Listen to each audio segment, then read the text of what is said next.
Last time mathematics में हम लोगों ने डिफरेंशिएशन के फॉर्मूले पढ़ लिए थे और भी कई सारी चीज़ें पढ़ी थी, अलजेब्रा, डेरिवेटिव, उसके साथ ये भी पढ़ा हुआ था चैन रूल क्या होता है, और वो सारे फॉर्मूले, सारी चीज़ें आपको याद करनी है। ठीक है, आज उन्हीं से रिलेटेड क्वेश्चंस और उससे रिलेटेड जो एक्सरसाइज है हम लोग उसको सॉल्व करेंगे। ठीक है, इसमें जो सबसे पहले हम सॉल्व करेंगे वो एग्जाम्पल है हमेशा की तरह, और एग्जाम्पल नंबर 21 है आपके सामने, जिसमें क्वेश्चन में लिखा हुआ है F X is equal to sine X square का अवकलज ज्ञात कीजिए। F X is equal to sine X square, इसका आपको अवकलज ज्ञात करना है।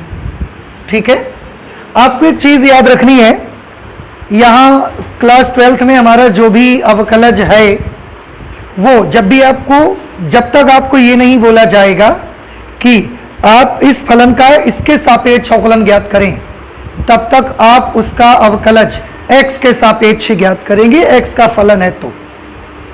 समझ रहे हैं? जैसे इस क्वेश्चन में दे दिया गया आपको कि साइन एक्स स्क्वायर का अवकलज ज्ञात करें। अब ये तो बोला नहीं गया कि x के सापेक्ष ज्ञात करें, कि t के सापेक्ष ज्ञात करें, कि थीटा के सापेक्ष ज्ञात करें। तो आपको समझ जाना चाहिए कि हमको किसके सापेक्ष ज्ञात करना है, x के सापेक्ष ही हमको ज्ञात करना है। पिछली क्लास में शायद यही एग्जाम्पल मैंने लिया था, x के सापेक्ष और t दोनों के सापेक्ष बता रहे थे कि कैसे करना है आपको। चैन रूल उसके लिए लगता है, और क्योंकि ये साइन एक्स स्क्वायर एक संयुक्त फलन है, एक कंपोजिट फंक्शन है, कंबाइंड फंक्शन है, इसके लिए चैन रूल हमको लगाना पड़ेगा। अभी शुरुआत में चैन रूल लगाएंगे, इसके बाद जब चैन रूल का मतलब आप समझ जाएंगे कैसे अप्लाई होती है, उसके बाद हम लोग चैन रूल लगाना बंद कर देंगे। फिर आप डायरेक्ट क्वेश्चन को करेंगे, क्योंकि चैन रूल से क्वेश्चन हमारा थोड़ा लंबा हो जाता है, और जब आप क्वेश्चन को लगा के थोड़े से एक्सपर्ट बन जाएंगे, फिर चैन रूल की नेसेसिटी नहीं रहेगी हमको, इसलिए हम उसको फिर चैन रूल छोड़ देंगे बाद में। अभी लगाएंगे क्योंकि अभी शुरुआत है और आपको सीखना है, इस वजह से। ठीक, चलिए देखें, और मैं दोनों तरह से लगा के दिखाऊंगा, चैन रूल से भी और बिना चैन रूल से भी। आप देखिए कैसे लगाते हैं। साइन एक्स स्क्वायर सबसे पहले मैंने यहां पर ले लिया, देखो मैं चैन रूल यूज कर रहा हूं।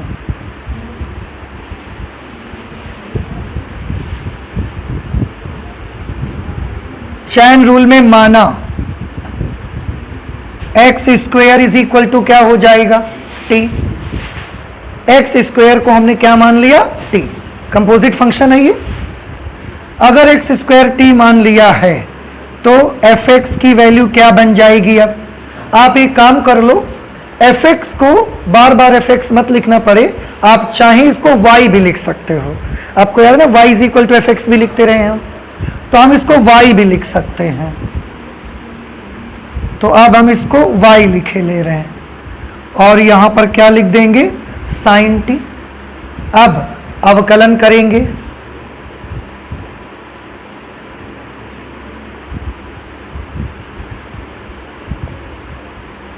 Differentiating with respect to x, with respect to x, x के सापेक्ष। डिफरेंशिएटिंग मतलब अवकलन करने पर। ठीक है, तो x के सापेक्ष अवकलन करने पर क्या लिखेंगे, इसको d D x of y. याद आया आपको, d D x of y, d Y by D x नहीं, d D x of y. Actually d D x of Y है ये, बाकी आपको अगर सुविधा लगती है, कन्वीनियंस रहता है कि D Y by D X हमको कहना अच्छा लग रहा है, आप कह लो, लेकिन रियलिटी यही है कि वो D D x of Y है। कहने को आप कुछ भी कह लो, आपकी मर्जी है भाई। ऐसे इधर भी करेंगे हम, तो लिखेंगे डी डी एक्स और वाई की जगह पर साइन टी। अब देखिए तरीका याद है आपको, फंक्शन किस चर का है, टी का, अवकलन किसके सापेक्ष हो रहा है, तरीका याद आया।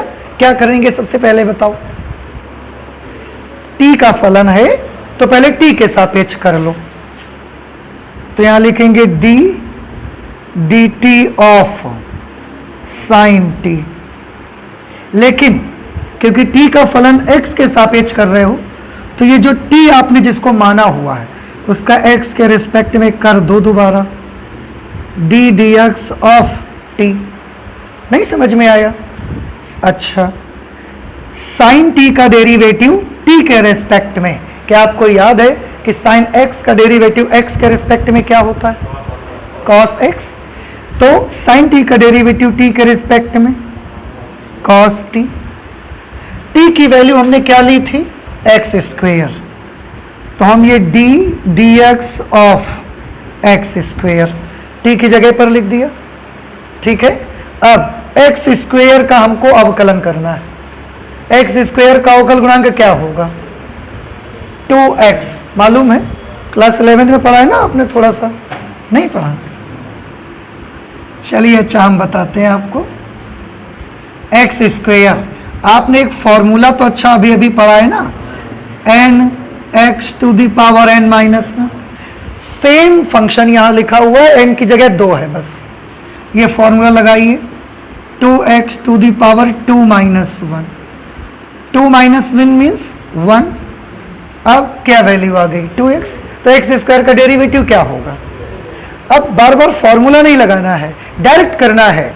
और एक चीज देखो, इस प्रकार का जो भी फंक्शन आएगा उसमें एक चीज याद कर लो कि जो घात में है वो घात आगे आ जाएगी, और तो फिर घात में क्या रह जाएगा? अगर घात आगे आ जाएगी तो घात में क्या बचेगा? आंसर है जो था उससे एक छोटा नंबर, बस। जैसे 2 था तो 1 रह गया। अगर हम आपसे बोलेंगे कि x टू द पावर 10 का बताओ, क्या तरीका बताया? जो घात है वो आगे आ जाएगी, तो फिर घात में क्या रह जाएगा? इससे एक छोटा नंबर, तो 10 से एक छोटा नंबर 9। सिंपल, आगे के लिए हमेशा के लिए याद कर लो इसको। तो x स्क्वायर का डिफरेंशियल कोएफिशिएंट क्या आएगा? x स्क्वायर का 2x। और तब तक t की वैल्यू भी नोट कर दो यहां पर। t की वैल्यू क्या है? x square. तो cos x स्क्वायर इंटू इसकी वैल्यू कितनी आई है बेटा? देखो 2x। इसको थोड़ा और सही से लिख दो, इसको आगे लिख दो, 2x cos x स्क्वायर। बस ये हमारा आंसर हो गया। इसको पीछे लिखे रहने से लगता है कि x स्क्वायर के साथ गुणा करना है, तो आप धोखा ना हो जाए, इसलिए मैंने आगे लिख दिया इसको। तो ये चैन रूल लगाया t मान करके। अब हम चैन रूल लगाएंगे बिना t माने, उसको भी देख लो आप। आगे यही प्रोसीजर आपको यूज करना है, ठीक? क्योंकि आगे बहुत बड़े बड़े क्वेश्चन आपको मिलने वाले हैं, और फिर टी मानते रहोगे तो मानते ही रह जाओगे आप। जरा से सवाल में एक एक पेज भर डालोगे, तो ये हमको नहीं करना है। तरीका सीखना है बस। देखो, f of x is equal to sine X square या y is equal to sine X square. फिर x के सापेक्ष दोनों पक्षों का अवकलन करने पर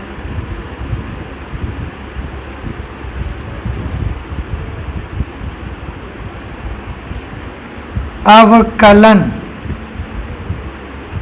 करने पर इधर लिखेंगे D D x of Y, इधर लिखेंगे D D x of sine x square. ठीक है? अच्छा, अब ये बताइए डी डी एक्स के जस्ट बाद कौन सा फंक्शन मिला? साइन फलन मिल रहा है मुझे। अब आप मुझे ये भी सोच के बताओ, आपको साइन एक्स का अवकलन मालूम है या साइन एक्स स्क्वेयर का मालूम है? साइन एक्स का फॉर्मूला हमको बताया क्या? साइन एक्स स्क्वायर का तो डायरेक्ट कोई फॉर्मूला नहीं बताया गया। हाँ, ये बात अलग है कि हम अब निकाल चुके हैं, तो हम अब बता दें कि 2x cos x स्क्वायर होता है, वो एक अलग चीज है। डायरेक्ट में साइन एक्स स्क्वायर का डेरिवेटिव नहीं पता, लेकिन हमें किसका मालूम है? साइन एक्स का मालूम है। तो अगर हम कुछ ऐसा कर लें कि हम इसको थोड़ी देर के लिए क्या मान लें? x। समझ आया? थोड़ी देर के लिए इसको क्या मान लो आप? अब इसको पढ़ोगे तो क्या पढ़ने में आएगा आपके? साइन x, क्योंकि एक्स स्क्वायर को x मान लिया। अब साइन x आ गया। साइन x का तो आपको पता है, आपने बताया क्या होता है साइन एक्स का, तो लगा दो कॉस एक्स, लेकिन आपने एक्स माना किसको है, तो ये क्या लिखेंगे हम, x square, cos x square. नहीं समझ में आया? फिर से, क्योंकि हमें अवकलन साइन एक्स स्क्वायर का नहीं मालूम था, साइन एक्स का मालूम था, इसलिए हमने इसको थोड़ी देर के लिए एक्स मान लिया और साइन एक्स का सूत्र लगाया, तो कॉस एक्स, क्योंकि एक्स को हमने एक्स स्क्वायर माना तो एक्स स्क्वायर लिखा। अब आपने जिसको एक्स माना, किसको आपने एक्स माना, एक्स स्क्वायर को, क्या वो वाकई में केवल एक्स है? नहीं, वो तो क्या है, एक्स स्क्वायर है। तो जिसको आपने एक्स माना वो रियल में एक्स नहीं है, इसलिए उसका अवकलन आपको करना ही पड़ेगा। अगर वो रियल में एक्स होता तो उसका अवकलन नहीं करना रहता आपको, यही तो चेन रूल है। फिर से, जिसको आप एक्स माने अगर वो वाकई में एक्स ना हो तो फिर उसका अवकलन कर दीजिए, और अगर जिसको आपने एक्स माना और एक्स है तो जब होगा तो मानने की जरूरत ही नहीं होगी हमको, फिर उसका मत करना। लेकिन आज हमने जिसको एक्स माना है that is not really X, that is X square, then we have to differentiate it again, हमें उसे दोबारा अवकलन कर ही देना चाहिए। तो दोबारा किसका अवकलन कर देना चाहिए, जिसको हमने एक्स माना, किसको माना, एक्स स्क्वायर को। नहीं समझ में आया आपको? अच्छा, ये cos x square, x square का डेरिवेटिव अभी निकाला है आपने, 2x आगे कर दो, आप देखो सेम आंसर। तो आप चाहो इस तरीके से जा सकते हो, आप चाहो इस तरीके से जा सकते हो। जब बड़े कंपोजिट फंक्शन आएंगे तो ये मेथड ना आपके लिए थोड़ा डिफिकल्ट होने लगेगा, थोड़ा और कठिन पड़ना शुरू हो जाएगा। उस वक्त के लिए ही मैं साइड में ये मेथड भी बताते चल रहा हूं कि जिस सवाल में भी ये मेथड मुझे डिफिकल्ट लगने लगेगा उस सवाल में इसको हम छोड़ देंगे, सीधे सीधे इसी पर उतर आएंगे। पर उसका मेथड तो मालूम रहना चाहिए आपको। नहीं समझ में आया बताइए आप? अरे आया कि नहीं आया? आया, एक आध और लगाते हैं, ठीक है। चलिए देखो, इसको देखिए। नेक्स्ट एक क्वेश्चन एग्जाम्पल नंबर 22 है, y ले लेते हैं इसको। तो y is equal to 10 2x plus 3। सबसे पहले माना 2x plus 3 is equal to t। अब आप सोचोगे हमें कैसे पता चलेगा कि हम किसको t मानना है? ऐसा आप सोच रहे हैं क्या? नहीं सोच रहे हैं, मतलब आपको मालूम है पहले से। बिल्कुल सही है, आप अगर नहीं भी सोच रहे हैं, आपको दिमाग में आ रहा है तो ये सही है कि हमारे पहले कौन सा फलन। देखो कहीं पर भी आप अपने टीवी सीरियल्स में देखते हैं, कहीं युद्ध होता है तो युद्ध में जो सामने आता है उसे तो लड़ते हो पहले, कि जो सामने आ रहा है तुम उससे नहीं लड़ोगे, जो सबसे पीछे खड़ा है उससे लड़ोगे जाके तुम, तो आगे वाला मार देगा। तो आपको जो सबसे पहले मिलता है आपको उससे निपटना है, समझ आ रहा है? सबसे पहले हमें क्या मिला?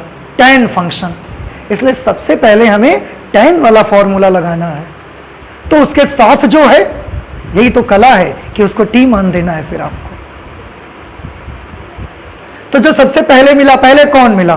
tan की 2x प्लस 3, तो tan का अवकलन आपको करना है, इसलिए 2x प्लस 3 को आपको क्या मान लेना है? t मान लेना है। t मान लो, u मान लो, जो आपकी मर्जी वो कर लो, पर उसको मानना पड़ेगा आपको। जो पहले मिला उससे युद्ध करना है। tan को छोड़कर 2x प्लस 3 से युद्ध करते नहीं घूमेंगे हम, नहीं तो ये हमको पहले मार देगा, है ना? तो हमने 2x प्लस 3 को क्या कर दिया? t मान लिया। अब y की वैल्यू क्या हो जाएगी? tan t, ठीक। अब अवकलन करते हैं। आप ऐसा हिंदी में लिख सकते हो आप ऐसा अंग्रेजी में लिख सकते हो, जो आपकी मर्जी वो कर लीजिए।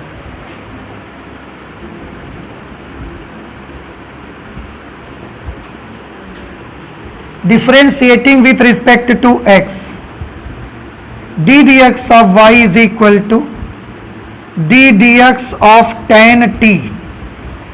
ठीक है, अब आप मुझे बताएं देख करके कि हमारा जो फलन है उसमें क्या वेरिएबल है, t। हम डिफरेंशिएट कर रहे हैं तो किस वेरिएबल के रिस्पेक्ट में, x। ऐसे हालत में क्या करते हैं हम लोग, पहले हम अपने फलन को t के रिस्पेक्ट में डिफरेंशिएट करेंगे, फिर जो ये t है ना, इसको हम x के रिस्पेक्ट में डिफरेंशिएट कर देंगे। समझ आ रहा है आपको? tan t का डेरिवेटिव क्या होगा, जैसे tan x का x के सापेक्ष sec square x, tan t का t के सापेक्ष sec स्क्वायर t। और यहां पर वैल्यू लिख दो तब तक, dt की वैल्यू क्या है 2x प्लस 3। ठीक, t की वैल्यू लिखेंगे क्या आएगी 2x प्लस 3। इधर लेफ्ट हैंड साइड में d dx of y is equal to tan 2x plus 3।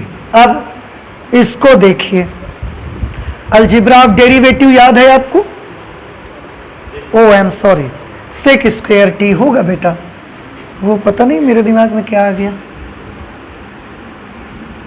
Sec square 2x plus 3। ठीक है, अच्छा अलजेब्रा ऑफ डेरिवेटिव याद है आपको, इसमें दो तीन बातें बताई गई थी, दो बातें तो मेनली बताई थी अलजेब्रा ऑफ डेरिवेटिव में। पहला, अगर कांस्टेंट नंबर किसी फंक्शन के साथ में है तो उसका अवकलन करते वक्त क्या करेंगे, जीरो नहीं। कांस्टेंट अगर अकेला मिलेगा तो उसका अवकलन जीरो, लेकिन कांस्टेंट अगर किसी फलन के साथ मिलेगा तो उसका अवकल गुणांक जीरो नहीं कर सकते, उसको आगे रख देंगे और फलन का अवकल गुणांक करेंगे। नहीं समझ में आया? ये बड़ा इजी है, इसको मैं ऐसे आपको बता सकता हूं कि ये कांस्टेंट ना एक ऐसा छोटा बच्चा है जिसने आपको बहुत चिढ़ाया है। हाँ, आप सोचोगे ये कैसा? कांस्टेंट एक ऐसा छोटा बच्चा है जिसने आपको बहुत परेशान किया है, आपको बहुत चिढ़ाया है। अब अगर कोई छोटा बच्चा आपको चिढ़ाएगा फिर आप क्या करोगे? जब मिलेगा अकेले में तो क्या करोगे? मार बैठोगे।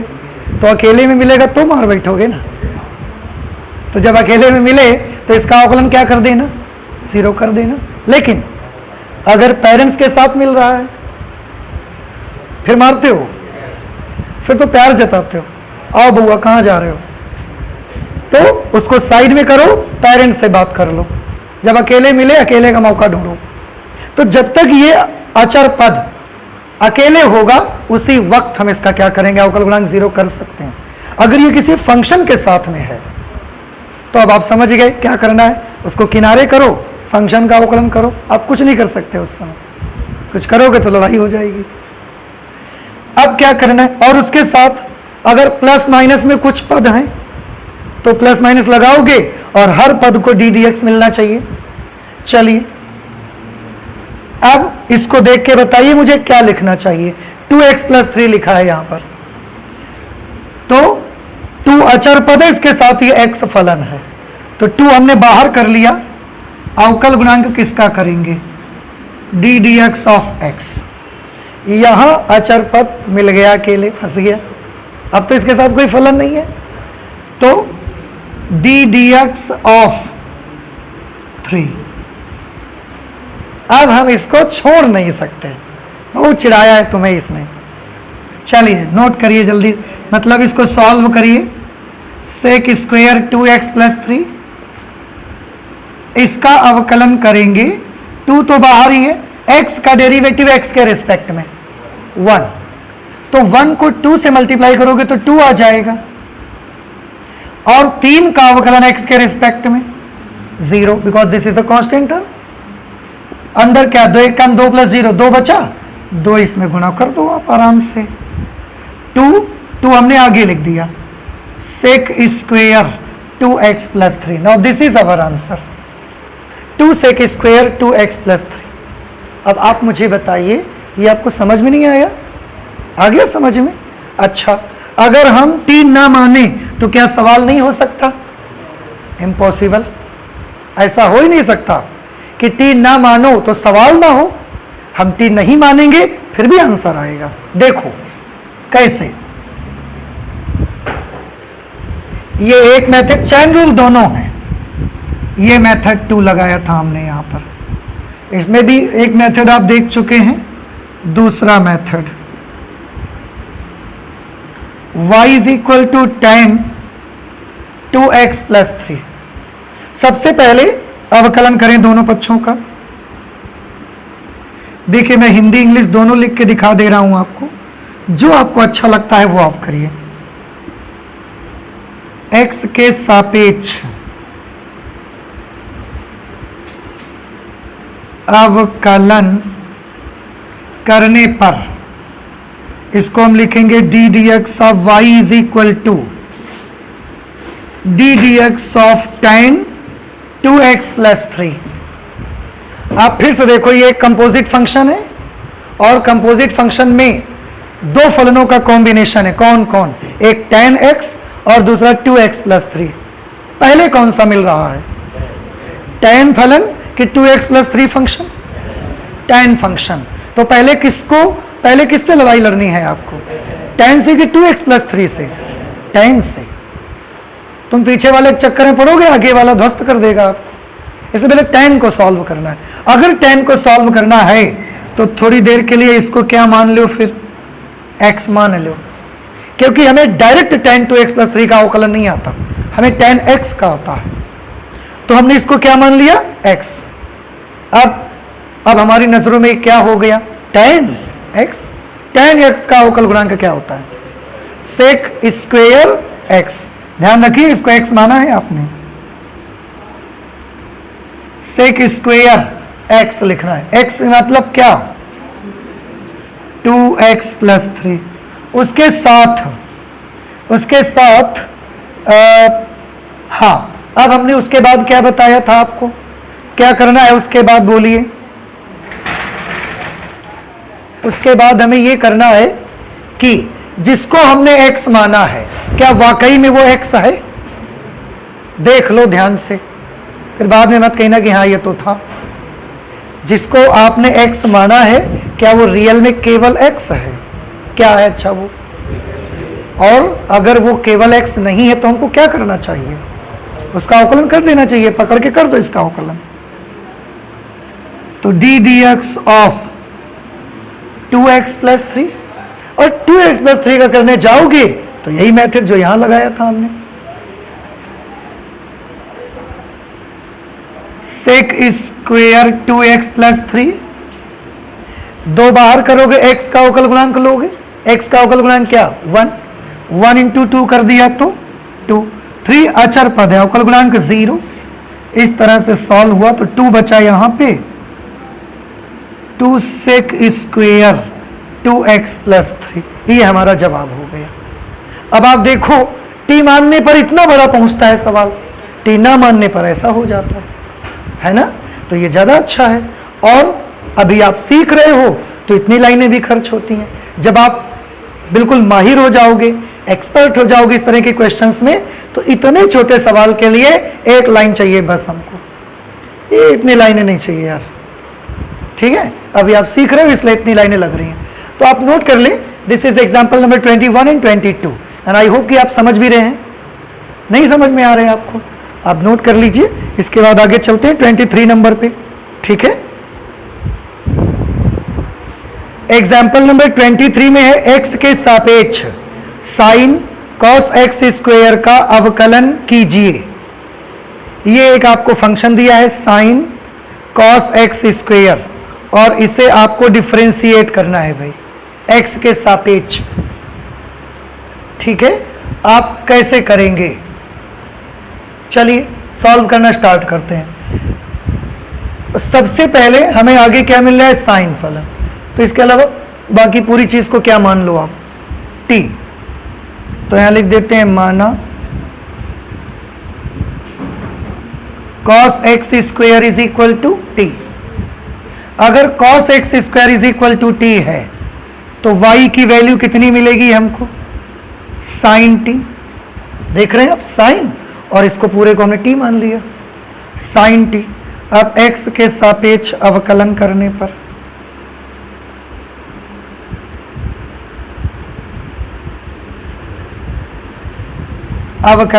पर तो यहां पर लिखेंगे D D x of Y is equal to D D x of sine t. ठीक, d D x of sine t. अब बताइए, फंक्शन तो टी का है, अवकलन हम एक्स के सापेक्ष कर रहे हैं, तो क्या करना चाहिए ऐसे में? मुझे पहले मुझे करना चाहिए D D T of sine T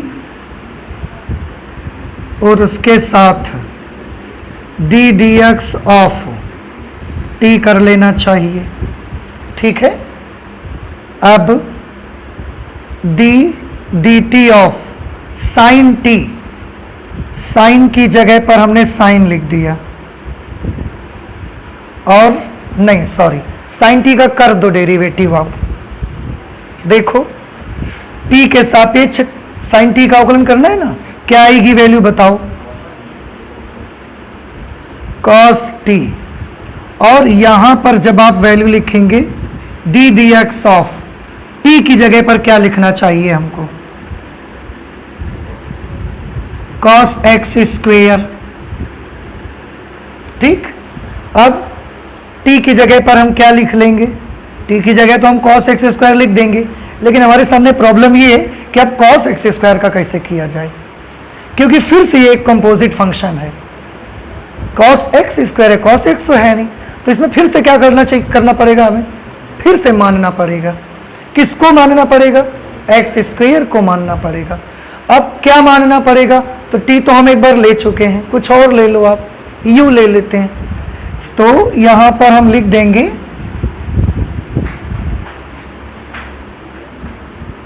cos t की जगह वैल्यू नोट कर दीजिए आप,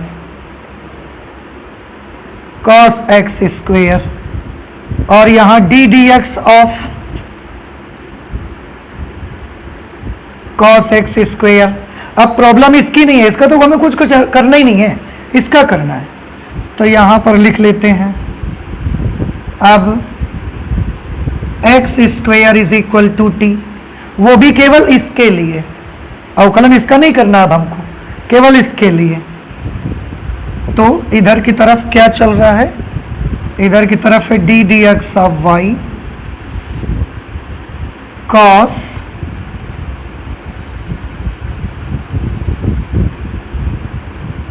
एक्स स्क्वेयर,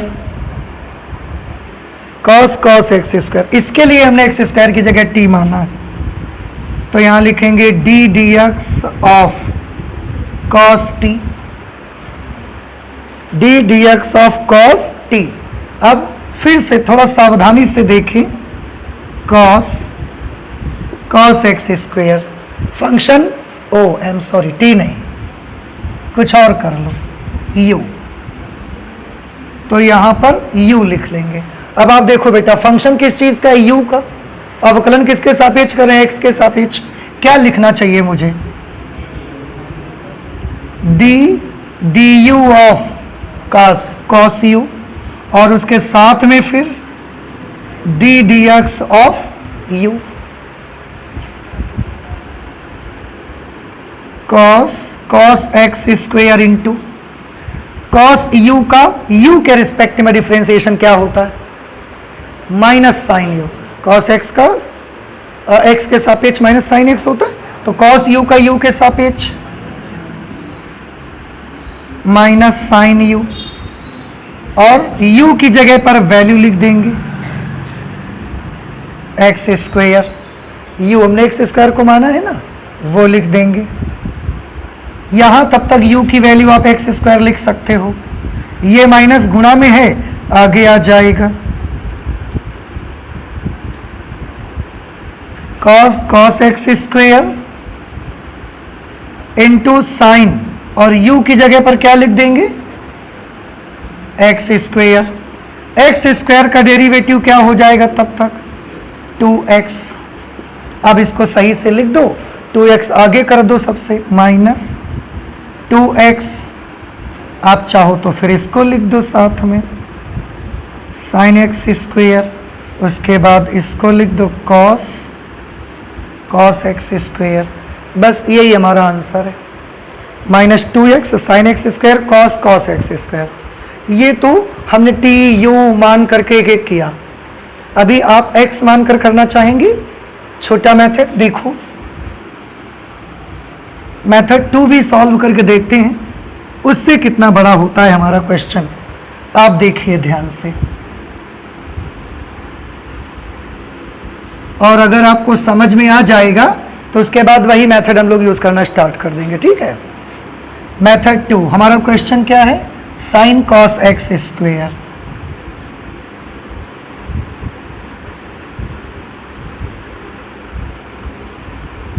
इसमें तो हमें कुछ नहीं, डायरेक्ट एक्स के सापेक्ष अवकलन करने पर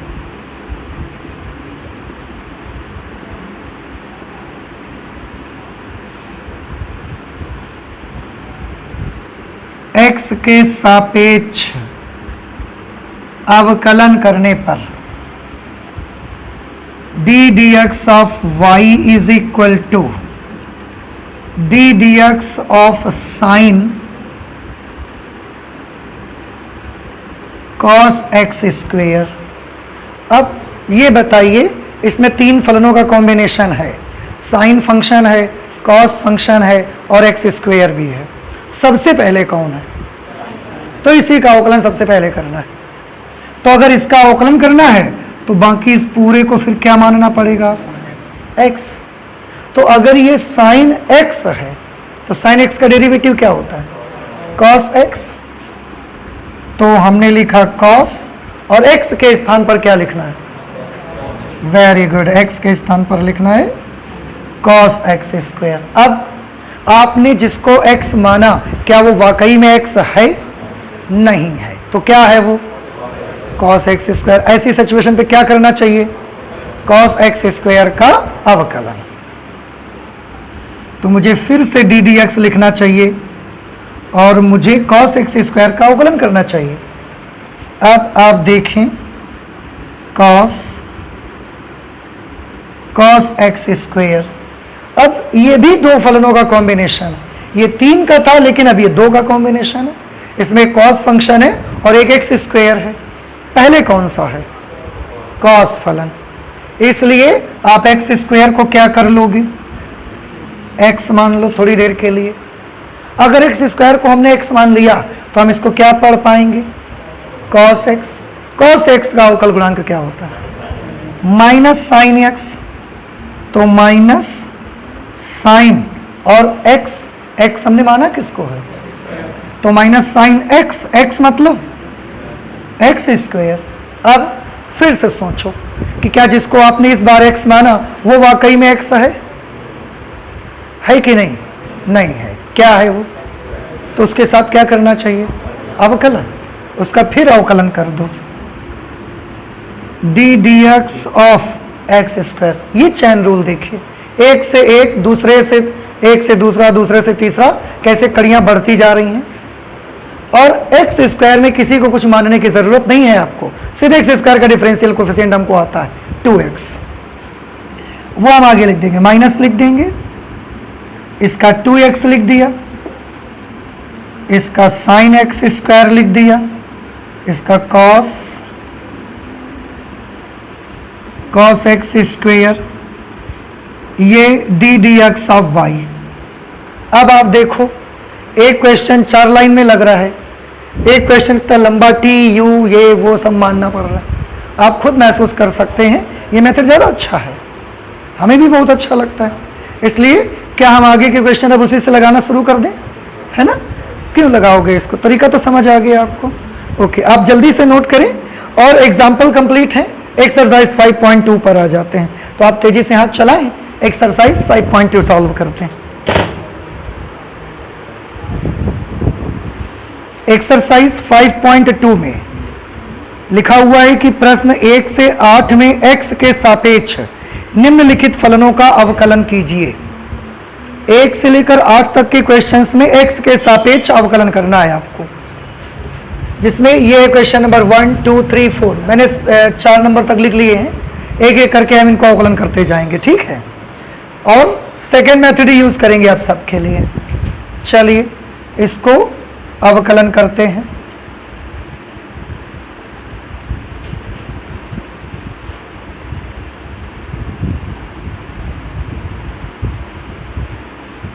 differentiating with respect to x, क्या लिखेंगे लेफ्ट साइड में? D D x of Y is equal to D D x of sine x square plus 5। अब आप बताएं ये दो फलनों का कॉम्बिनेशन है या नहीं है? कौन कौन? एक साइन फलन और दूसरा एक्स स्क्वायर प्लस 5। पहले कौन सा फंक्शन है तो उसी का करना है, इसलिए एक्स स्क्वायर प्लस 5 को क्या मान लो? x। अब साइन एक्स स्क्वायर प्लस 5 को हमने x मान लिया थोड़ी देर के लिए, तो ये हुआ साइन x। साइन x का derivative cos x, cos x की जगह पर एक्स स्क्वायर प्लस 5। अब ये सोचो कि जिसको आपने x माना है क्या वो वाकई में x है? नहीं है। क्या है वो? तो क्या करना चाहिए? उसको अवकलन करना चाहिए। तो हम लिखेंगे D D x of x square plus 5, ठीक।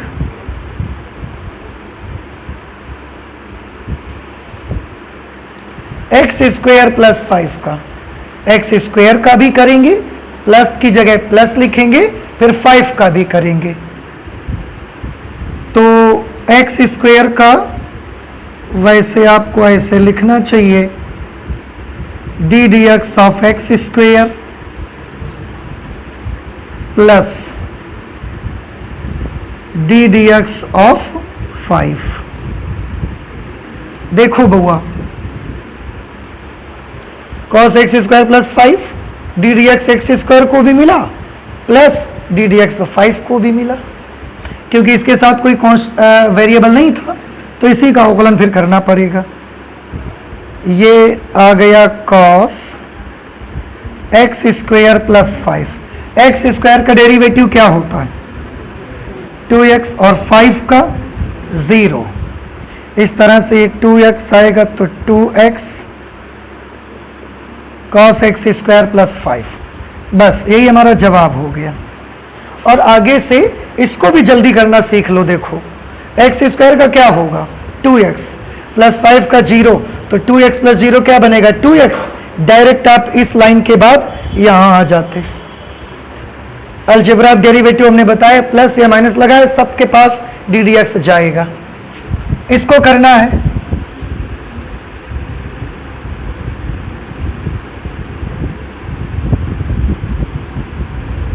x के सापेक्ष अवकलन करने पर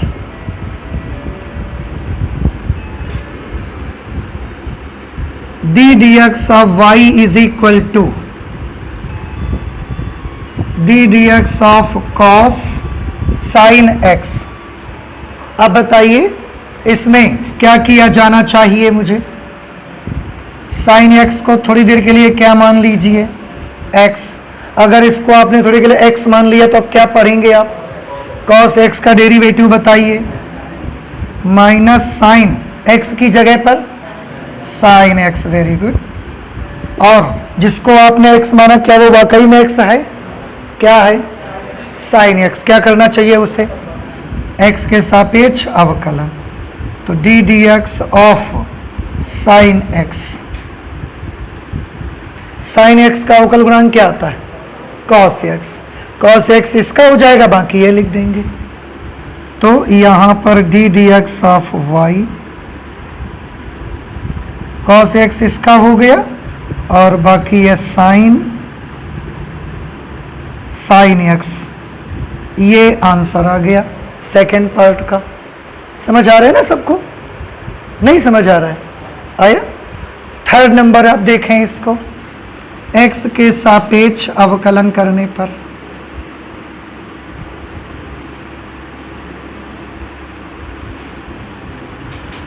x के सापेक्ष अवकलन करने पर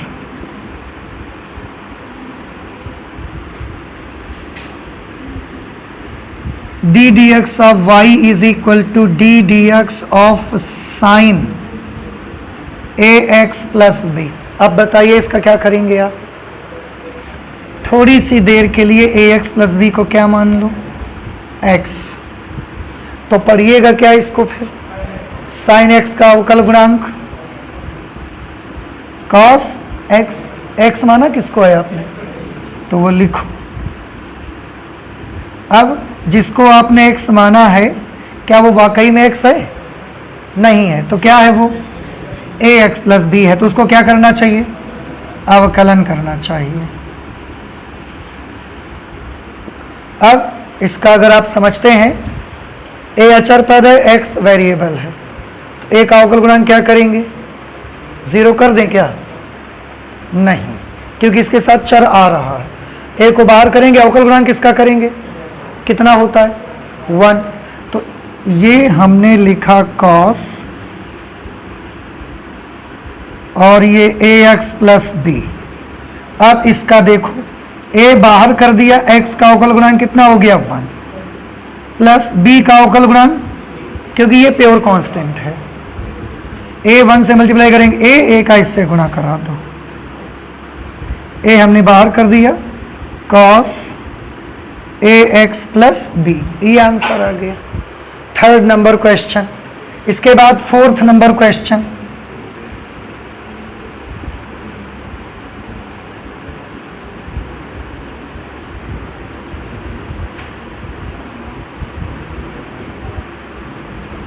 x के सापेक्ष अवकलन करने पर फिर से वही d dx of y is equal to d dx of sec tan under root x। ठीक, देखिए सबसे पहले sec फंक्शन मिल रहा है, और अगर देखा जाए तो ये 3 फलनों का कॉम्बिनेशन है, sec फंक्शन, tan फंक्शन और under root x। sec function का डिफरेंशियल कोएफिशिएंट, इसको x मान लिया तो हम इसको sec x कहेंगे। sec x का differential coefficient sec x into tan x, तो sec x x की जगह पर tan under root x, sec x into tan x x की जगह पर tan under root x, sec x into tan x। अब आपने जिसको x माना है, क्या वो वाकई में केवल x है? तो क्या करना चाहिए? उसका अवकलन d dx of tan under root x। ठीक,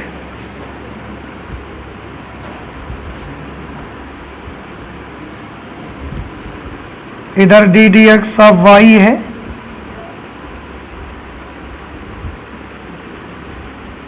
सेक tan under root x into tan under root x।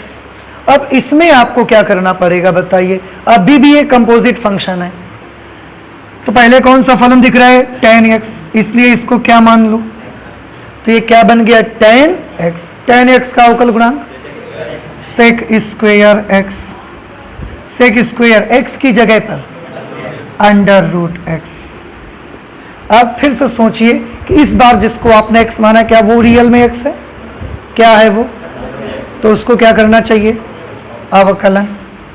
तो हमने d dx of under root x, इसको आप आगे लिख दो sec square under root x, उसके साथ sec tan under root x into tan under root x। Under root x का differential coefficient, under root x का डेरिवेटिव आप कैसे निकालोगे?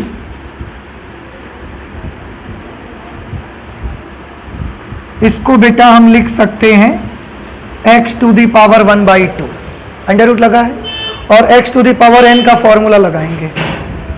x to the power n का फॉर्मूला 1/2 x to the power 1/2 -1, n x to the power n minus 1/2 x to the power 1/2 minus 1 करोगे तो क्या आएगा? -1/2। इसे अपॉन में ले आइए तो प्लस पावर हो जाएगी इसकी। नहीं समझ आया? और x टू द पावर 1/2 का लगा होना इस बात का संकेत है कि आप इसकी जगह पर क्या लिख सकते हो? आगे से √x का डेरिवेटिव याद ही कर लो। अब हम बार बार इतना लंबा नहीं करा करेंगे।